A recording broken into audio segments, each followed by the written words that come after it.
ঘণ্টাখানেক সুমনের সঙ্গে কথোপকথন চলল এবং কি কথা হলো সেটা তোমরা নিজেরাই ভিডিও দেখে উপলব্ধি করো।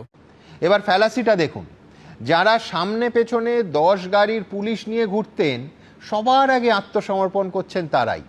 ভাবুন, যে স্বঘোষিত পুষ্পা কয়েকদিন আগে ওই হুঙ্কার দিচ্ছিলেন পুষ্পা ঝুঁকেগা নেহি, ভোটের আগে সেই শুধু ঝুঁকলো তাই নয়, ভোটের ফলাফলে চতুর্থ স্থানে নামিয়ে তৃণমূলকে একেবারে শুইয়ে দিল ফলতার এতদিন ভোট দিতে না পারা জনগণ।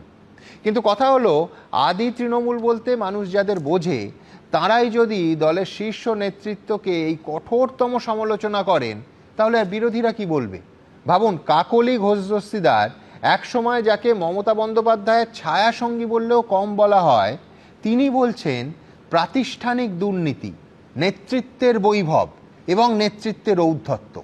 এমনকি নেত্রী ব্যস্ত তাই কাকলির ফোন ধরেন না। আর কি বলতে বাকি রেখেছেন?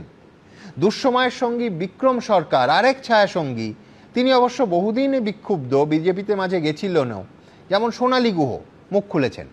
এমনকি কয়েকদিন আগে সেচ মন্ত্রী ছিলেন যিনি, সেই মানস ভূঁইয়ার মুখে শুভেন্দু অধিকারীর প্রশংসা।